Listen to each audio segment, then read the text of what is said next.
Louvado seja nosso Senhor Jesus Cristo. Para sempre seja louvado. Estou começando mais um podcast aqui na presença do Ebert. E aí, confrade?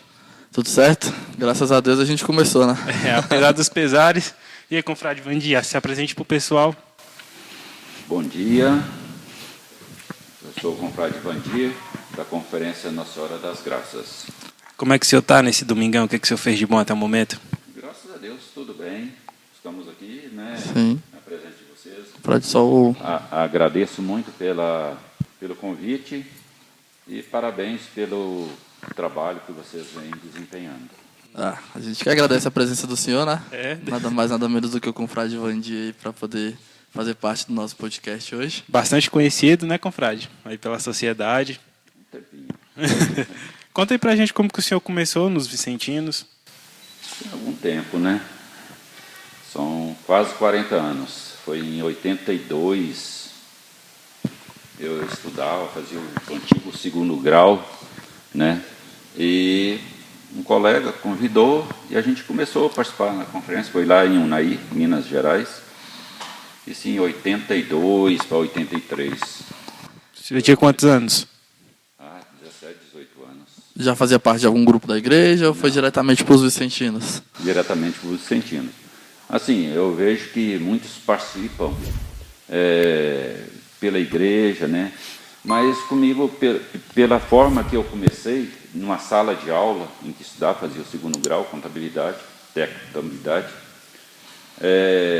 e a turma começou a participar, uma boa parte da turma começou a participar, e eu fui também, né?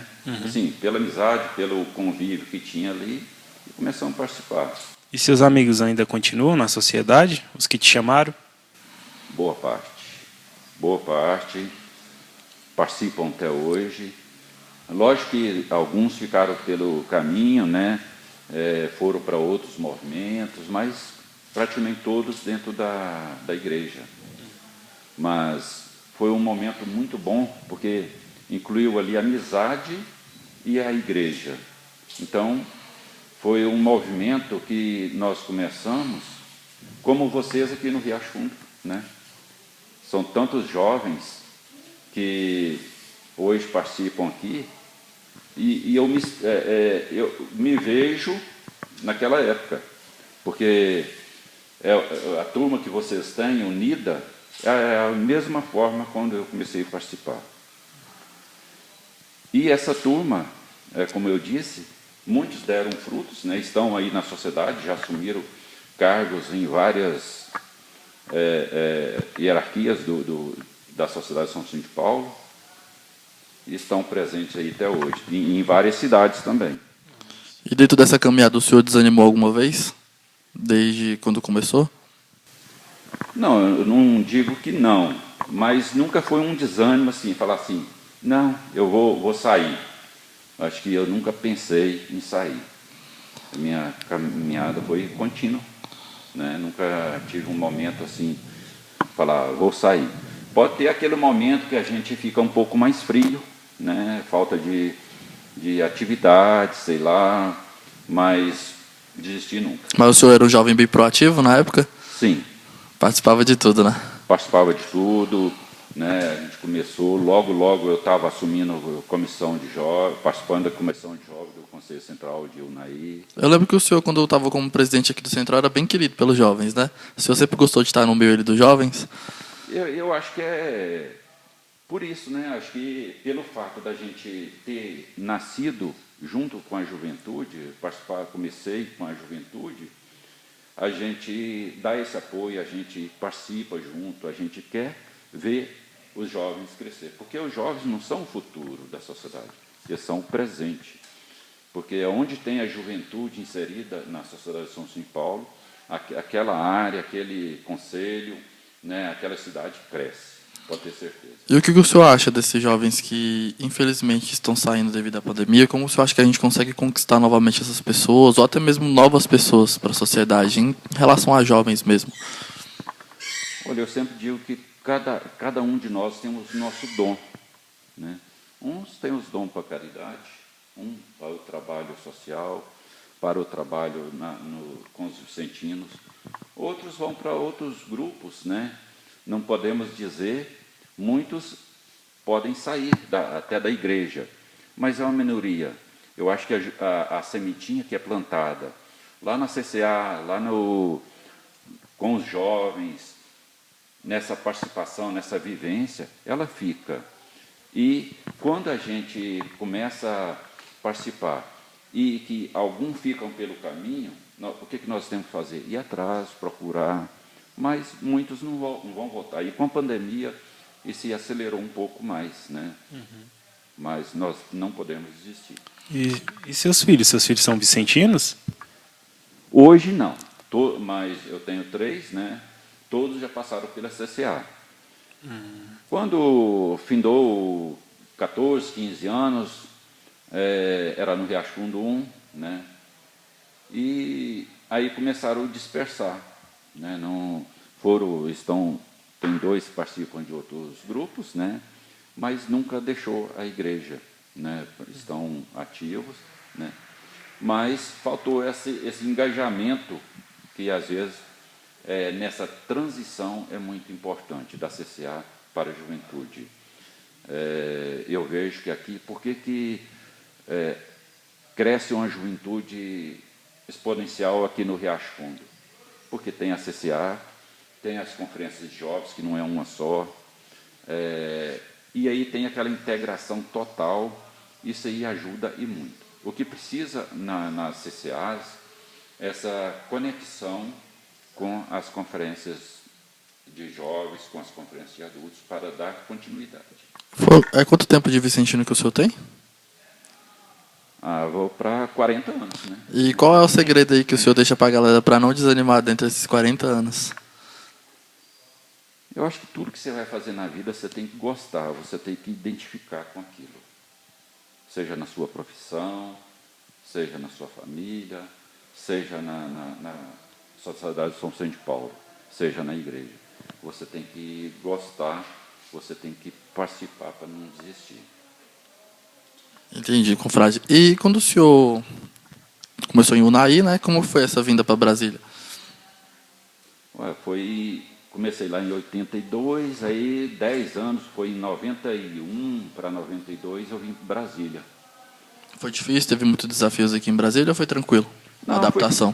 Foi tranquilo, porque o NAI, em questão da Sociedade de São Vicente de Paulo, em outras áreas, às vezes na área profissional eu tive uma dificuldade, mas na área da Sociedade de São Vicente de Paulo, o Conselho Central de NAI já era vinculado ao Conselho Metropolitano de Brasília.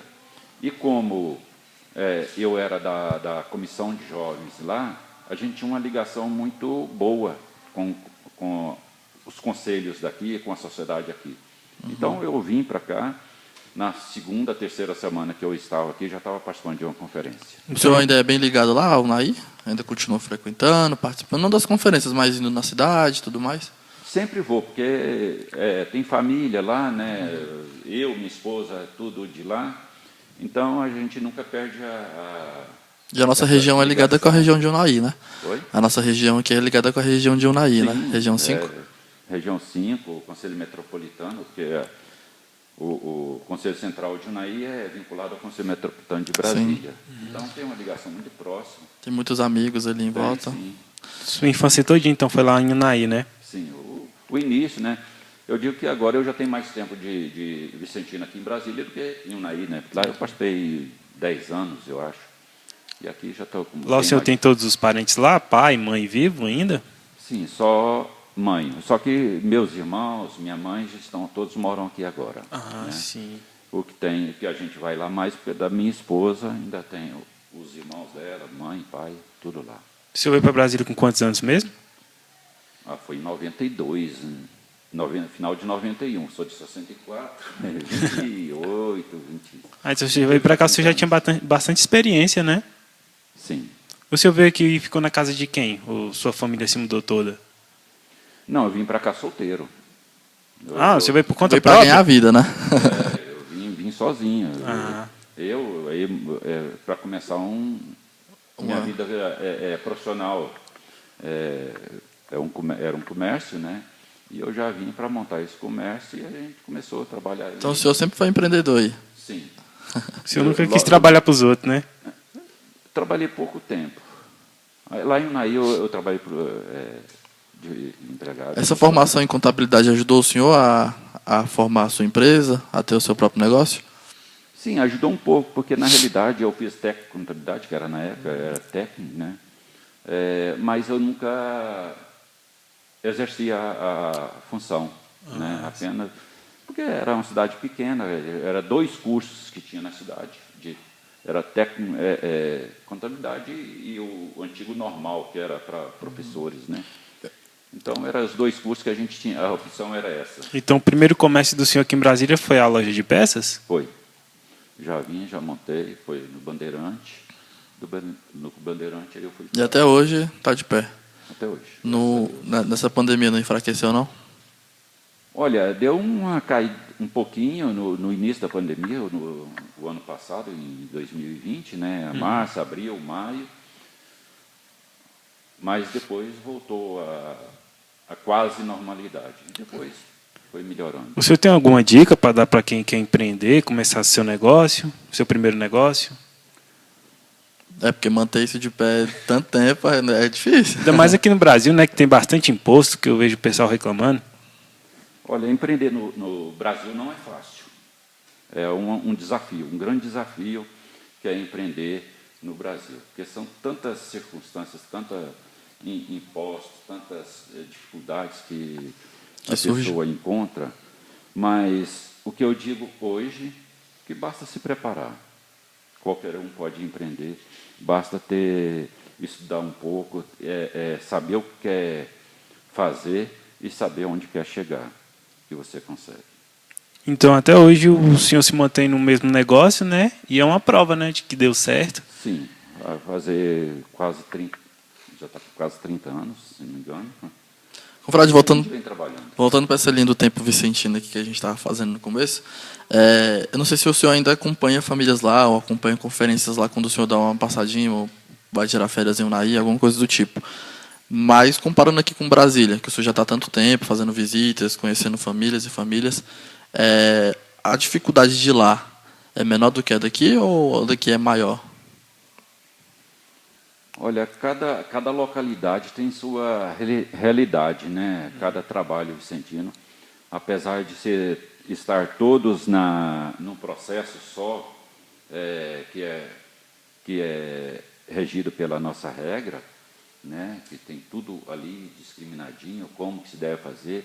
Se você participa de uma conferência que chega lá em Unai, é a mesma forma. Se estão seguindo a regra, não pode ser diferente, né? É igual.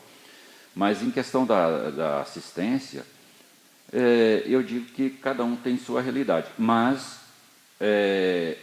uma cidade pequena, onde os vicentinos têm um nome assim, muito bom, tem uma certa facilidade em você conseguir as nossas cestas, os nossos socorros.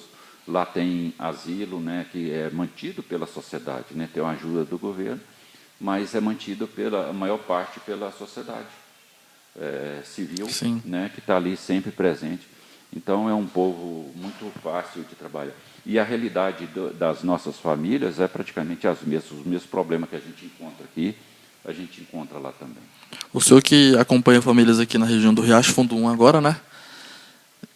Ficou bem difícil essa questão da pandemia também? Sim, eu acho que se aumentou. Conferência parada também, né? Uhum. Se aumentou o número de pedidos e as dificuldades para a gente conseguir manter as nossas cestas, nossas entregas, mas a gente consegue. E aumentou bastante o número de pedidos, né? Aumentou lá, aumentou em todo lugar. Eu acho que isso aí é uma coisa natural, a dificuldade financeira está para todo mundo e os menos favorecidos são os que mais sofrem nesse momento. E o senhor veio assumir um cargo com quanto tempo de vicentino? Foi em Unai ainda ou foi aqui em Brasília já? Foi o seu primeiro cargo dentro da mesa assim, da sociedade? Seja conferência, seja central? Eu acho que quando a gente tem disponibilidade para o trabalho, logo os cargos aparecem e você logo assume. Eu, dentro de pouco tempo, acho que não tinha nem um ano, eu já estava na mesa da conferência. Logo eu fui para a comissão de jovens, depois coordenador de comissão de jovens, secretário de presidente de conferência. Então, Mas coordenador assim, de CP mesmo ou de central? Que o senhor foi de comissão de jovens? não, de central. De central, né? Central. Muita dificuldade na época? Não, eu digo que não, porque como a gente tinha uma juventude bastante atuante, esse trabalho era muito gostoso de fazer. E a gente entrava num ônibus, uma turma de jovens, ia para cidades vizinhas, lá tinha o Conselho Central de Unai, abrangia uma região bem extensa, né? E a gente ia para outras cidades com a turma e fazia encontros, fazia reuniões. Assim, era muito tranquilo. Confrade, qual a fórmula que o senhor acha que a gente deve ter para poder recrutar jovens? Porque hoje em dia a gente vê que tem muitos jovens distantes da igreja. A gente faz as nossas ações aí aos sábados, né? E a gente também vê muito jovem na rua, muito jovem perdido aí nas drogas, provavelmente que tem até uma família estabilizada, uma base familiar boa, mas que acaba se perdendo para os prazeres do mundo. E o que o senhor acha que qual é a fórmula que a gente tem para poder aproveitar enquanto esses jovens estão aqui na igreja, mesmo que não seja nenhuma pastoral, para poder recrutar, já que o senhor já passou pela coordenação de jovens? Eu acho que não tem uma forma escrita, uma forma perfeita, né? Eu acho que cada localidade, cada cidade, cada conselho tem que trabalhar de uma forma. Porém, essa forma sempre em contato com a juventude. Eu digo que aqui no Riacho Fundo 2, vocês fazem o perfeito, que é envolver a juventude, buscar a juventude nos outros grupos da igreja, nas missas. Acho que é essa interação. Porque o jovem gosta de estar com quem? Com os jovens. Sim. Se tem um grupo jovem aqui animado, o outro que está lá fora, desanimado, eu falo, poxa, eu vou participar daquele negócio ali. Eu quero ver como é que aquela turma ali faz. Ele pode até não estar tão ligado à igreja, mas às vezes aquela motivação, aquela alegria que aquela turma que está dentro chama atenção. E isso é que a juventude que está inserida nos conselhos, nas comissões de jovens, tem que fazer. Marcar presença de uma forma alegre, de uma forma tranquila, para poder conquistar novos membros para a nossa sociedade. O que o senhor acha que vai ser depois da sociedade com o passar dessa pandemia? O senhor acha que a gente ainda vai se reunir no QG para as festas? Se a sociedade ainda vai pensar diferente? Se vai continuar pensando igual ou vai pensar diferente? Olha, muita coisa que está acontecendo na pandemia vai permanecer. Desde que a gente saiba aproveitar de uma forma consciente, né? Consciente. Igual as reuniões virtuais, né? É algo que a gente já poderia estar fazendo isso há muito tempo. Reuniões que eu digo assim, com pessoas mais longe, com pessoas de outros conselhos, né? Eu vejo reuniões hoje do Brasil todo, assim, parecendo que você está ali todo mundo junto. Não é a mesma coisa, não? Não é não. Mas traz aquela tranquilidade, daquela união dos membros, né? Eu acho que muita coisa pode mudar, mas o que de bom nós vamos continuar tendo. E temos que aproveitar isso aí, né? Como falar desses dias, a gente gravou um especial aqui, só eu e ele, né? Contando como que a gente começou a... Eu vi, foi legal. E aí, ele me fez uma pergunta bem interessante, que eu até queria repetir ela para o senhor. O que o senhor acha que... Que pergunta foi essa? Não, no futuro, o que o senhor acha que vai ser da sociedade? O senhor acha que nós jovens, que estamos agora nessa nova geração, né, acompanhando os passos de vocês, que estão nos deixando experiência, você acha que a gente vai conseguir dar conta de manter da mesma forma que vocês deixaram até aqui para a gente? Com certeza, absoluta. Basta que vocês continuem nessa missão. Basta que vocês continuem estudando, basta que vocês continuem trabalhando com a juventude, que isso tudo vai ter fruto lá na frente. Tem uma fase que às vezes é mais difícil para o jovem, quando ele começa a estudar, às vezes tem que mudar de cidade, é um trabalho que às vezes tem uma certa dificuldade, mas essa semente que foi plantada nunca ela vai deixar de ali nascer e florescer e dar fruto. No futuro, todos que estarão preparados hoje estarão preparados para o futuro. Perfeito. Então tudo que a gente vai colher aqui, né, a gente vai plantar no futuro, né? Com certeza. Antes de ser presidente do Central, o senhor já havia sido presidente de alguma conferência? Com esse tempo de Vicentino, né? Muitas experiências. Fui presidente de conferência, secretário, tesoureiro. Então o senhor tinha um currículo imenso, né, antes de ser... particular lá em Unai, aqui, né, Conselho Central, né? Então, metropolitano, já tive no metropolitano nos anos de 2000. Então, o senhor já foi presidente metropolitano? Não. Ah, sim, já teve na mesa do metropolitano. Foi vice do metropolitano. Dentre esses que o senhor citou, qual que foi o mais complicado, assim, que exigiu mais tempo, que exigiu mais um esforço psicológico do senhor? Olha, uma vez o presidente do Conselho Geral Internacional, o confrade Renato, escreveu uma carta em que mencionava que o conselho particular é o mais importante, porém o mais desafiador. Eu acho que o conselho particular é o mais desafiador, por quê?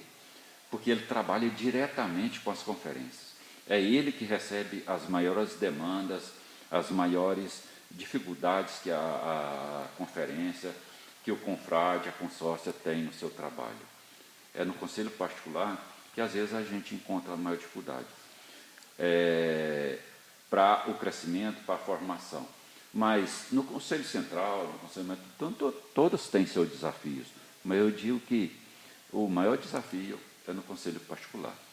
Teve alguma experiência marcante assim que o senhor passou como presidente ou como qualquer outro membro da conferência, do conselho, que o senhor guarda até hoje para você?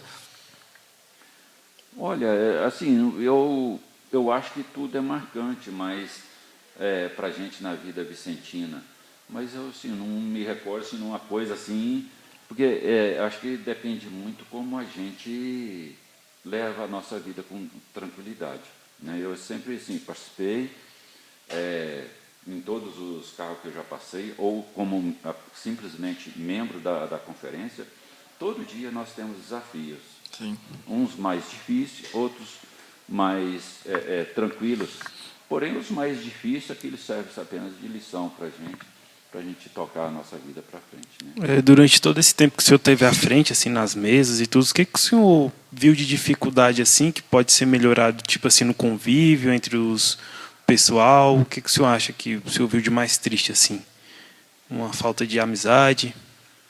Olha, união? Eu acho que quando surge qualquer problema na direção de uma unidade, ela tem a ver com como o coordenador, seja o presidente, seja quem for, esteja levando aquele trabalho. Porque nenhuma diretoria vai bem se não tiver um elo de amizade entre eles. E se tem um elo de amizade, um compromisso ali do secretário estar com a ata a tempo e a hora, o tesoureiro estar com o seu livro caixa, com suas informações corretas, né? Mas se qualquer um desse aí falha, né, vai ter um problema na diretoria. Isso aí é responsabilidade do presidente, né? Nós temos que trazer a responsabilidade, o coordenador tem que trazer a responsabilidade. Todo problema que acontece ali, na maioria das vezes, é do próprio coordenador, né? Se ele, quando eu falo coordenador, eu estou envolvendo aqui presidente, né? Geral, coordenador, né? de comissão de jovens, seja lá qual, eu estou sendo mais genérico, né? Então, essa coordenação tem que ser mais ativa, né? A gente tem que estar ali e tomar decisão no momento certo, na hora certa, porque às vezes a gente protela muito um problema que vem acontecendo e vai deixando passar, passa tempo, passa 1 mês, 2 meses com aquele mesmo problema e a gente Eu falo que eu já tive vários problemas e a culpa foi minha, né? Se eu estava ali como o presidente da unidade, o que está acontecendo de errado ali, eu tenho que trazer a responsabilidade para mim. Vlad, pedir só para o senhor encostar um pouquinho mais, que eu tive que abaixar o som aqui. Certo. Mas, enfim, minha maior curiosidade é sobre o Conselho Central. Como que foi o processo? O senhor, foram 4 anos, né? 4 anos. 4 anos à frente do Conselho Central. Qual foi a região ali de maior dificuldade que o senhor teve para poder trabalhar em questão de, até mesmo de custos, né? Porque a gente sabe que tem algumas que precisam mais do que as outras, conselhos, enfim. Como é que foi esse processo aí para o senhor? Exigiu muito do senhor? O senhor terminou o mandato de cabeça erguida, achando que fez tudo do jeito que o senhor queria ter feito? Sim, a gente encerra o mandato sempre naquele pensamento. Pô, eu podia ter feito isso, podia ter feito aquilo. Mas eu digo que foi uma experiência muito, muito boa ser presente, no caso do Conselho Central, na Sorte do Carmo, né? Eu acho que são os conselhos particulares são bem tranquilos, todos assumem suas responsabilidades. Eu não tive nenhum problema assim sério no Conselho Central, que tem aqueles probleminha corriqueiro, lógico, né? E a gente vai eu mais um outro membro, vai o presidente mais um outro membro da diretoria e resolve ali rapidamente, né? A gente não deixa protelar. Mas tem áreas, né, que requer um olhar especial. Tem conselhos particulares que eles andam sozinhos. Na nossa área tem conselhos particulares que andam sozinhos com tranquilidade, sem estar tendo muito socorro, seja lá o socorro da forma que seja, né? Tem áreas mais carentes, né, igual uma parte de Samambaia, Santo Antônio Descoberto, Conselho Santo Antônio Descoberto, é uma área bem carente, né? Precisa já há bastante tempo que requer uma atenção especial do Conselho Central. Na nossa conferência a gente teve um pequeno probleminha, porque a gente estava precisando motivar um assistido. O senhor tem alguma dica para a gente, como a gente faz para motivar um assistido para que ele, por conta própria, possa procurar meios, através da gente também, mas meios de se meio que promover, buscar sempre o melhor? O senhor tem algum ensinamento para nós? Eu acho que a primeira coisa para a gente conseguir alguma promoção ou fazer com que a família assistida supere as dificuldades, a gente primeiro entender o que ela precisa, né? Entender realmente qual é a real necessidade dela. É uma necessidade material? É uma necessidade de alimento, de uma conta, de um aluguel, né? Ou espiritual? De que forma nós podemos ajudar? É realidade que muitas vezes a gente vai ali, batalha, né? E sente como a gente não ter cumprido o nosso papel. Mas eu lembro muito bem que o padre Bonfim falava trabalhar com o pobre, o padre Bonfim que era daqui, né, que está o nome desse centro. Trabalhar com o pobre não é fácil, né? E ele falava bastante adjetivos colocando o pobre, né? Mas o que nós não podemos é desistir. Uma hora a gente consegue essa promoção, uma hora a gente consegue fazer com que essa pessoa acorde. Por quê? Porque essa pessoa, qual foi a vida pregressa dela? Quem sabe ela já vem de uma criança que foi assistida. Aquilo para ela talvez seja normal, né? E é difícil a gente colocar na cabeça desse família assistida, que a vida toda dependeu de alguém para ajudar, que ela pode caminhar sozinha. Às vezes a gente consegue, mas muitas vezes esse trabalho é muito desafiador. Eu não sei se foi a Aline ou foi a Emília que falou também que a gente, vicentino, não pode achar normal uma conferência ter várias gerações de assistidos. Emília. Né? Porque isso não é normal. Então, tem conferência que acha que é uma glória. Poxa, eu tenho uma família que tem 10 anos. Eu tenho uma família que... Nossa, mas eu tenho uma família lá na minha que já tem 15 anos, olha que beleza. Não é beleza, não. É sinal que a conferência não está trabalhando. O nosso trabalho ele é promocional, né? A gente não está assistindo pelo resto da vida. Não tem vantagem nenhuma. Mas assim, quando o senhor na época que o senhor se tornou presidente, o senhor mesmo que se candidatou ou te convidaram, o senhor estava preparado já essa época para poder assumir esse desafio? Não, o presidente que estava na época, né, era o confrade Vicente, ele afastou da presidência por motivo de... Ele trabalhava num banco, foi transferido e não tinha como, né? O vice assumiu e ficou, né, numa situação complicada, que ele tinha 3 meses para promover a eleição. E aí ele correu atrás e chegou em mim e falou, Wandir, coloca seu nome, não tem jeito não. E insistiu 1, 2 vezes. E aí, né, a gente que está no trabalho vicentino, que já vem de uma vida, como eu disse, desde jovens, a gente não quer ver uma unidade com dificuldade para assumir um cargo, né? Então a gente vai lá, coloca o nome da gente e entrega ao Espírito Santo, né? E aí aconteceram. E a gente sabe que para você ser dono de uma empresa exige muito tempo também da sua vida, né? Você tem que estar ali cuidando dos seus Sim. negócios, tem a família também, que o senhor tem que cuidar ali. Foi difícil conciliar essas 3 coisas, ou mais coisas, que provavelmente o senhor deva ter outras responsabilidades também na vida, mas a que a gente se destaca é isso, né? Os vicentinos, família, trabalho. Foi difícil conciliar esse tempo? Olha, se a gente programar de uma forma coerente tudo que nós temos que fazer, nós temos tempo para tudo, né? O mesmo tempo que eu tenho, de 24 horas no dia, você tem, o outro tem, o outro tem. Basta que a gente, dentro dessas 24 horas, a gente consiga colocar as coisas nos seus devidos lugares. É lógico que muitas vezes a gente erra. A gente erra, e onde a gente erra mais?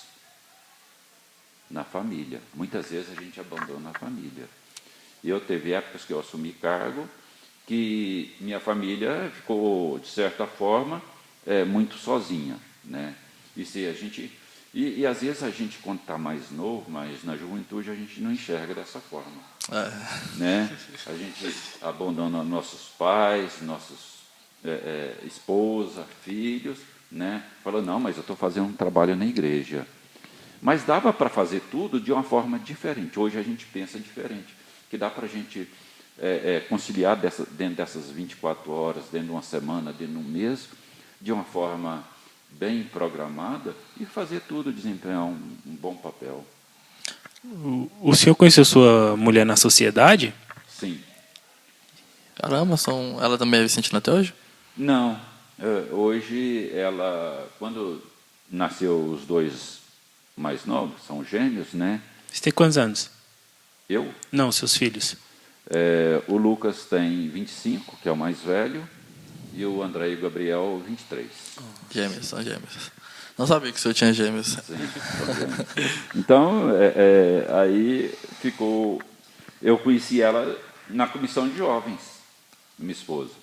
Ela começou a participar da comissão de jovens, a gente se conheceu lá e deu namoro, deu casamento.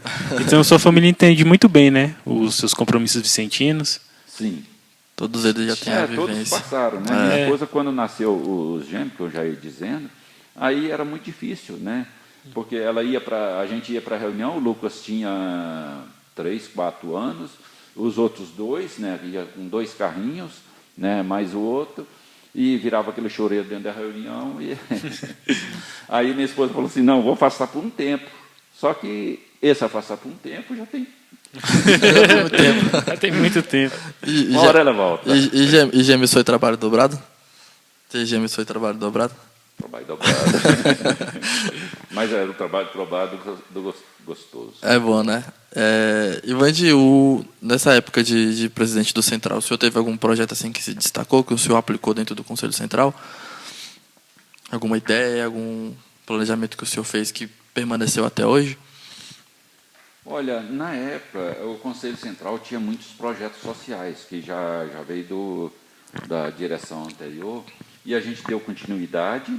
Depois nós desenvolvemos mais alguns projetos, né, Só sei que no total, foi um total de quase 20 projetos, 18, não me recordo bem, mas foi bastante projeto.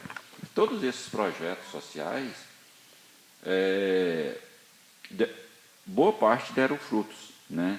E isso aí demandava assim, um carinho muito especial.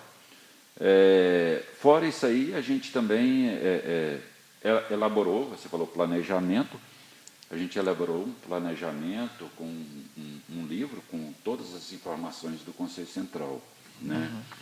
Ali tinha todos os dados do Conselho Central, com diretoria, com os dados do Conselho Particular, os dados de cada conferência, área de atuação de cada conferência, vencimento de mandato de cada Conselho Particular, de cada conferência, né? Um trabalho assim, bastante extenso.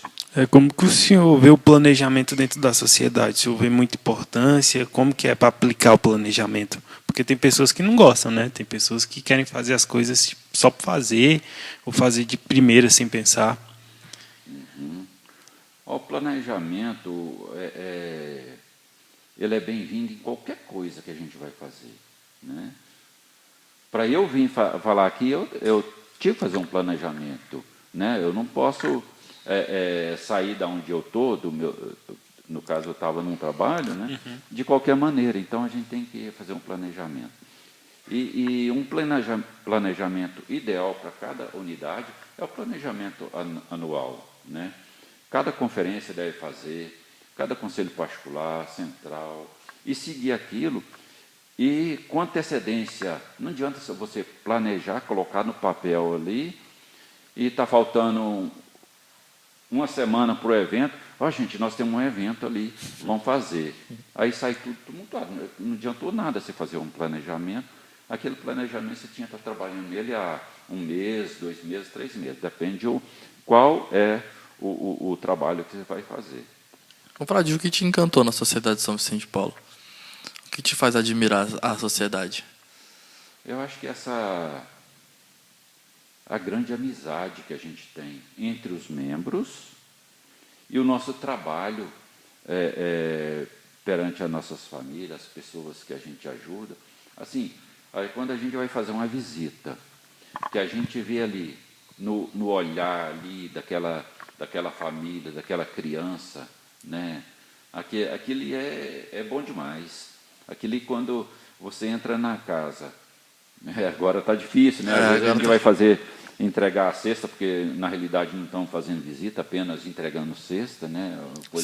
Uma coisa um pouco complicada, mas a gente chegar ali, mesmo que de fora do portão, mesmo que mantendo uma certa distância, a gente conversa ali 10 minutos, 15 minutos, às vezes 20 minutos, meia hora, né? Aquilo é muito bom, a saber a confiança que aquela família tem na gente. E essa confiança não vem do nada. Ela requer um tempo, ela quer um trabalho de amizade ali, e para ela poder ter confiança na gente e a gente poder ajudar. Isso aí que acho que é o mais importante, esse relacionamento que a gente tem. Isso é muito gostoso, isso é muito bom quando a gente consegue isso aí. É que a gente vê casos aqui dentro da sociedade, que a gente já fez até presenciar, que tem pessoas que entram por amizades e saem por amizades também. Tipo assim, vem só se o amigo vir, se o amigo não vem, ela não vem também, acaba saindo. E isso realmente não é muita amizade boa, né? Porque a gente está aqui para o trabalho, né? E acaba se vinculando com a amizade, né? Acaba saber esquecendo. separar as coisas também, né? Como eu disse lá no início da minha caminhada, né? O nosso número de jovens ali era muito grande, muitos ficaram, né? Não seguiram, mas não foi por isso que eu desisti, não foi por isso que nós devemos desistir. Se eu já tenho uma caminhada ali, eu sei que eu quero, aquele amigo que era bem próximo a mim, eu vou conquistar novas amizades, não vou perder aquela, simplesmente porque ele abandonou essa caminhada, mas vou conquistar novos amigos, novas pessoas que a gente possa, com tranquilidade, confiar e seguir o nosso caminho tranquilamente. Confrade, na sua infância, o senhor era um menino muito bagunceiro, mais estudioso, mais quieto?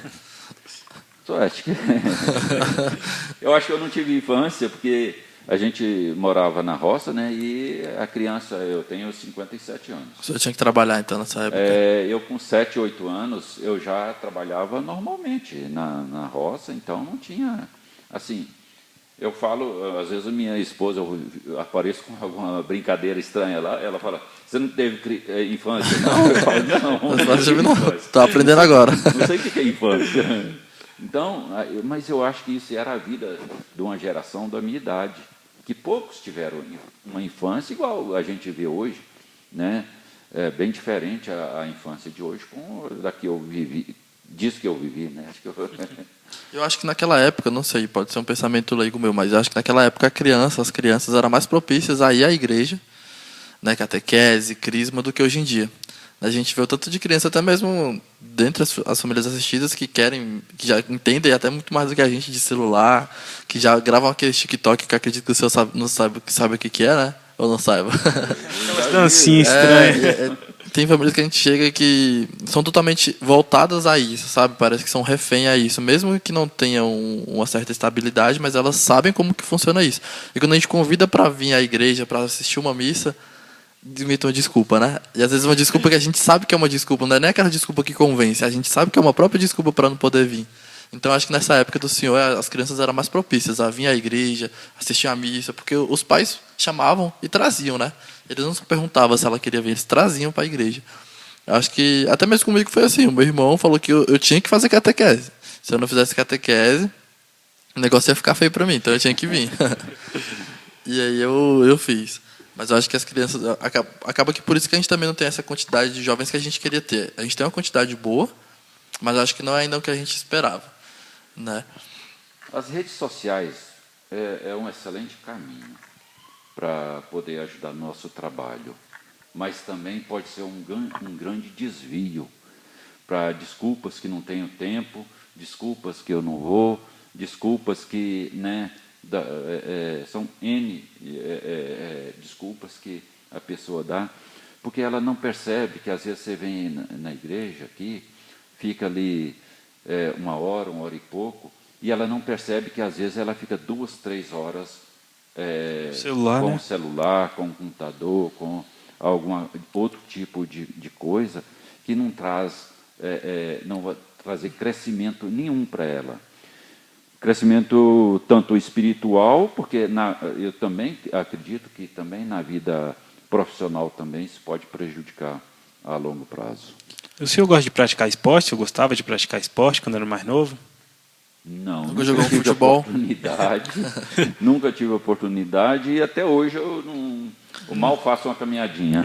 Mas o senhor torce para algum time? Não, nem time. Nem acompanha, né? A gente nem acompanha. A gente, assim, como a gente tinha uma vida bem corrida e não tinha ninguém na família que incentivasse isso aí, eu também cresci dessa forma e assim, eu não tenho... E o que você faz nos seus momentos de lazer hoje?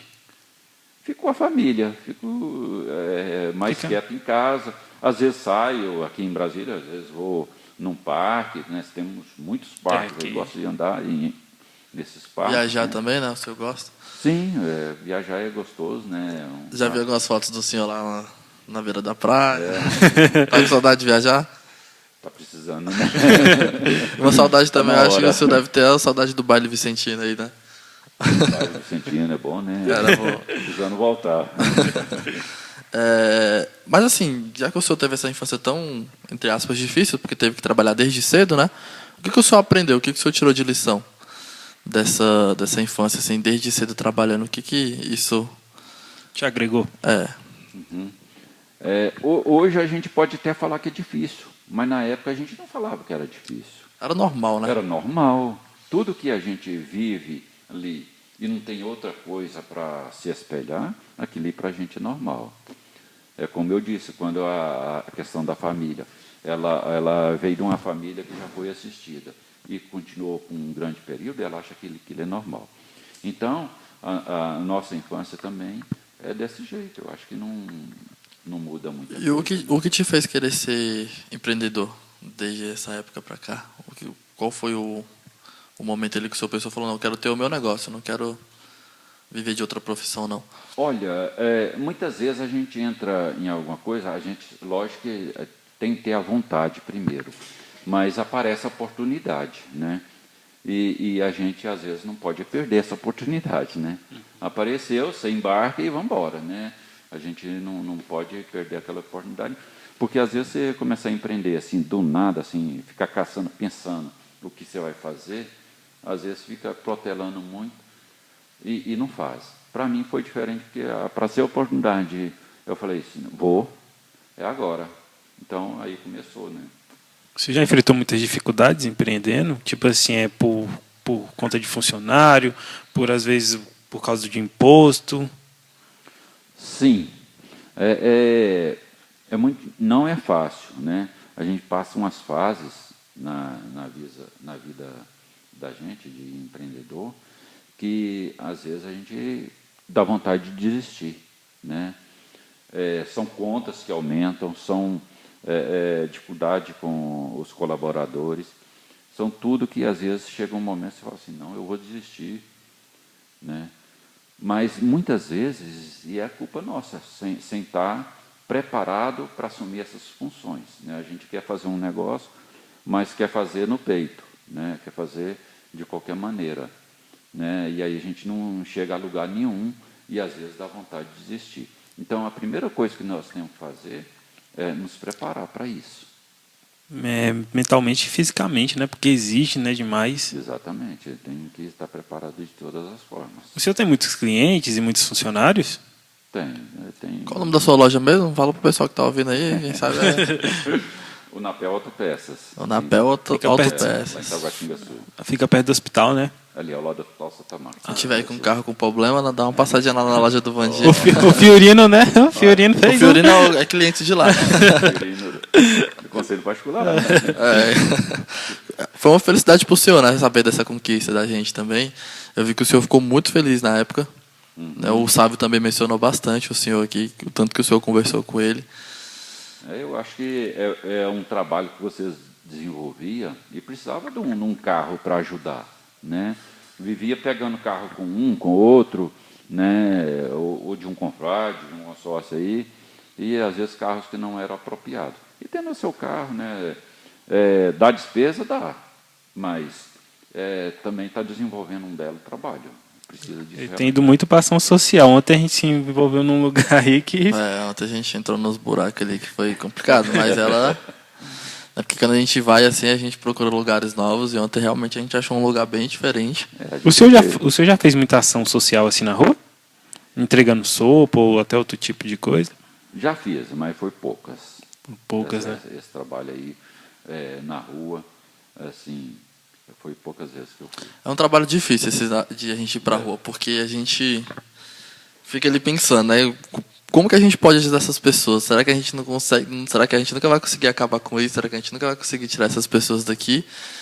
E é uma dificuldade muito grande, né? A gente às vezes sai de lá feliz, mas triste ao mesmo tempo, por ver a situação de uma pessoa que está dormindo ali numa escadaria, né, sem colchão, sem travesseiro, igual tinha uns ontem, né, que estavam dormindo ali com a cabeça apoiada num degrau e o resto do corpo em outro degrau.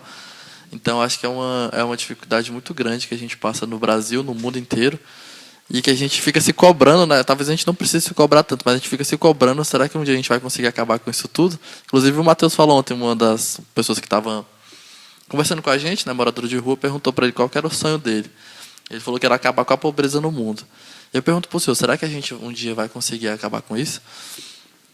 O senhor sempre acha que vai existir? A minha opinião que eu falei para o Matheus é que eu acho que sempre vai existir.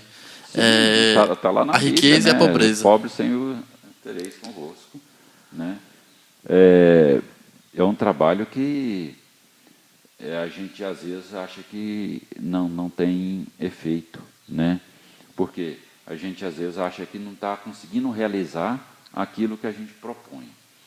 Mas acho que todo trabalho, toda ação social é bem-vinda. Esse trabalho, às vezes, você fala assim, entrega uma vez uma vez por semana, uma vez por mês. Talvez você ache que... Porque as nossas famílias, a gente está ali constantemente com ela. É a mesma família, essa semana, outra semana, a gente faz um acompanhamento, né, o que está acontecendo.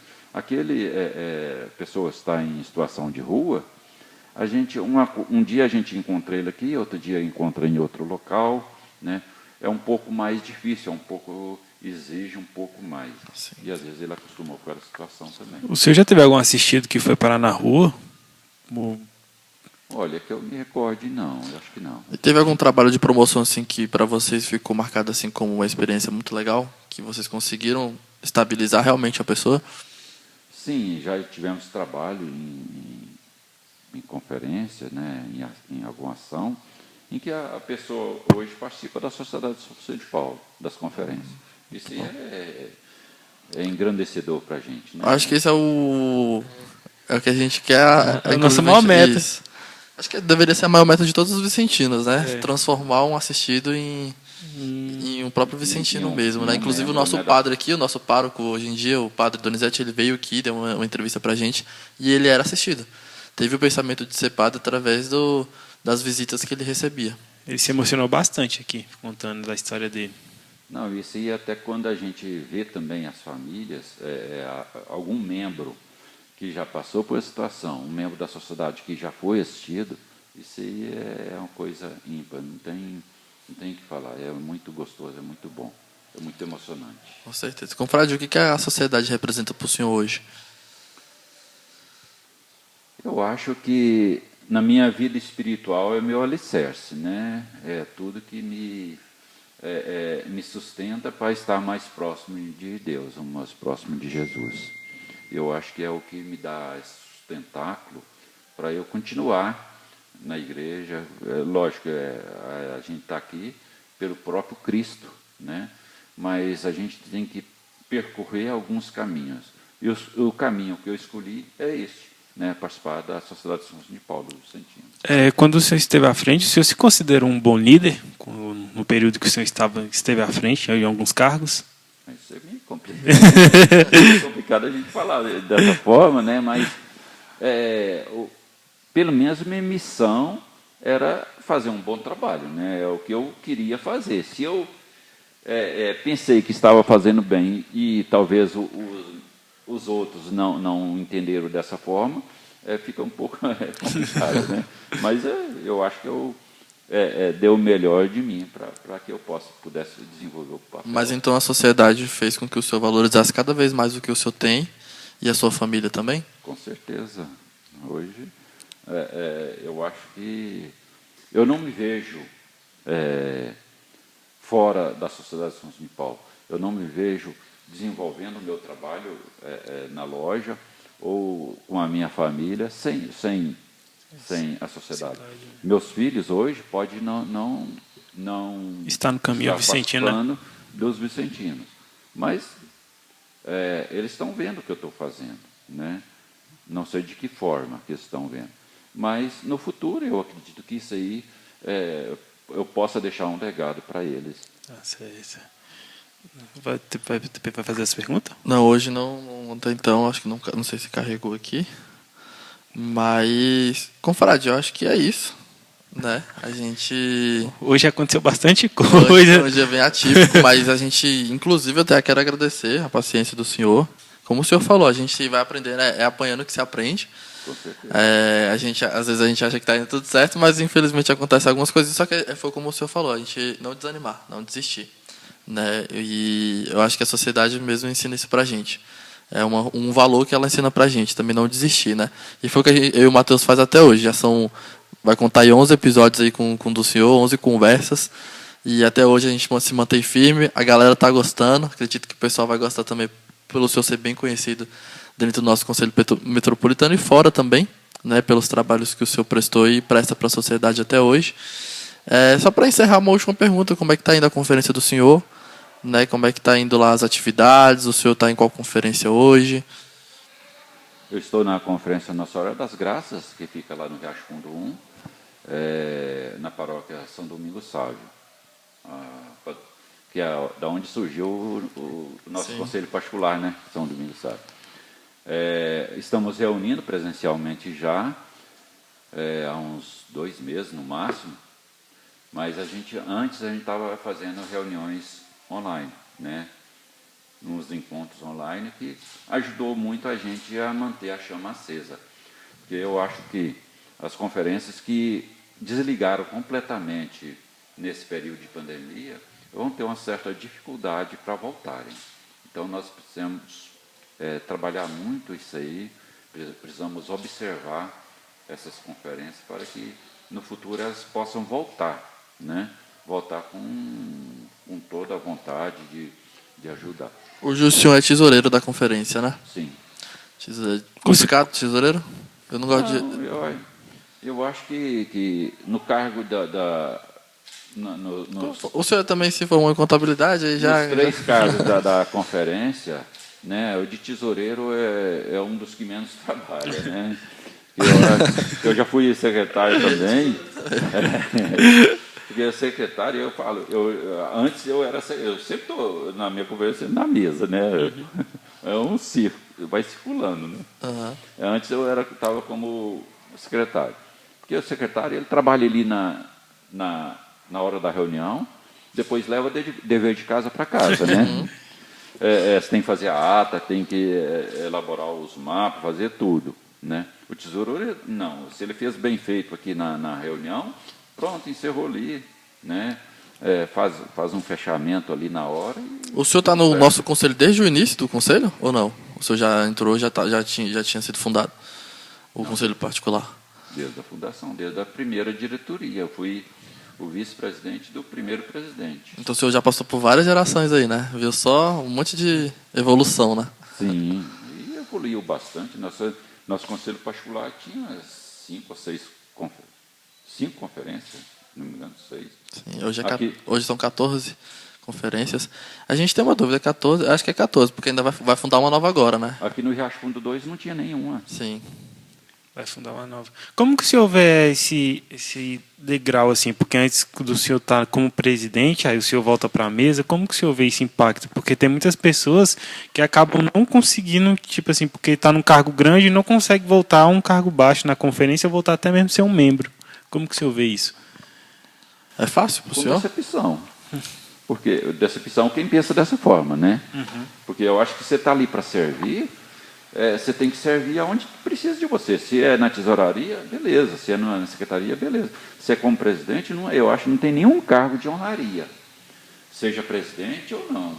Né? Ninguém pode considerar qualquer função dentro da Sociedade de São Paulo, não digo só na conferência, conselhos, né? A gente sabe, sim, que tem presidentes que tem aquele negócio, eu sou o presidente.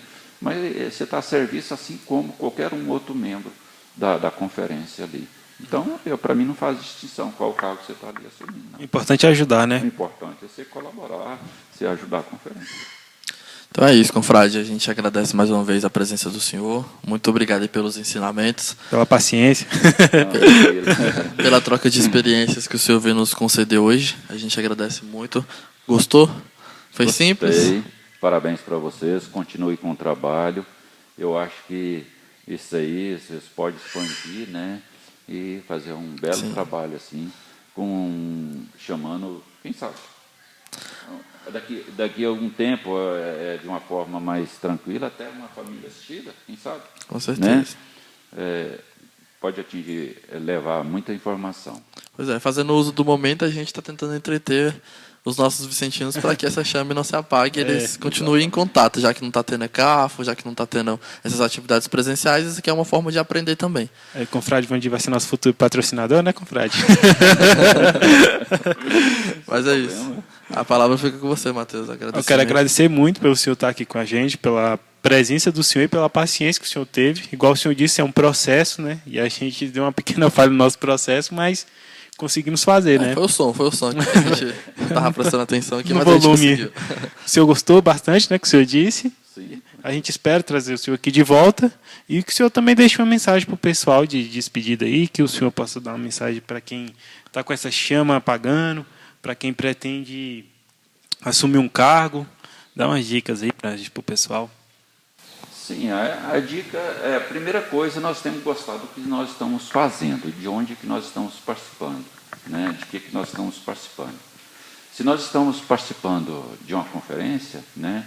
Vamos lá, vamos participar, Eu acho que a questão da pandemia, a questão de ficar em casa, não exime ninguém do trabalho vicentino, porque mesmo de casa, mesmo do conforto do seu lar, junto com sua família, você pode ajudar. Hoje os meios de comunicação, as redes sociais, isso aí não deixa ninguém fora. Basta, a gente usa ela para tanta coisa que não serve para nada, né? Por que não usar as redes sociais para o bem? Por que não usar as redes sociais para assistir? Nós podemos sim assistir as famílias, assistir alguém através das redes sociais. Pô, não existe esse distanciamento mais. Não tem mais desculpa, né, para inventar. Não tem desculpa. Então, vamos em frente, vamos participar, seja presencial, seja online, seja através das redes sociais, até de um zap simples a gente está comunicando, a gente está ajudando. Porque não precisa, é lógico que o abraço, o contato físico ali é muito bom, sim, mas se não podemos, vamos ajudar de outra forma. É isso. Então a gente pede para que vocês se inscrevam aí no canal, né? Siga as redes sociais aí do Vandi, a nossa também, Podcastinando, se inscreva no nosso canal CP Domingo Sávio. Comentem aí bastante, compartilhe o vídeo aí com os parentes, com os amigos, para a gente poder engajar aí mais conhecimento para essas pessoas sobre o trabalho vicentino e sobre a vida pessoal de cada um, né? Porque a gente também não se resume somente na sociedade. A gente também tem outras responsabilidades que é legal as pessoas que nos acompanham saber. Todo mundo tem uma história, né? Exatamente. Então é isso, confrade. Mais uma vez, obrigado e louvado seja o nosso Senhor Jesus Cristo. Para sempre seja louvado. Para sempre ser louvado.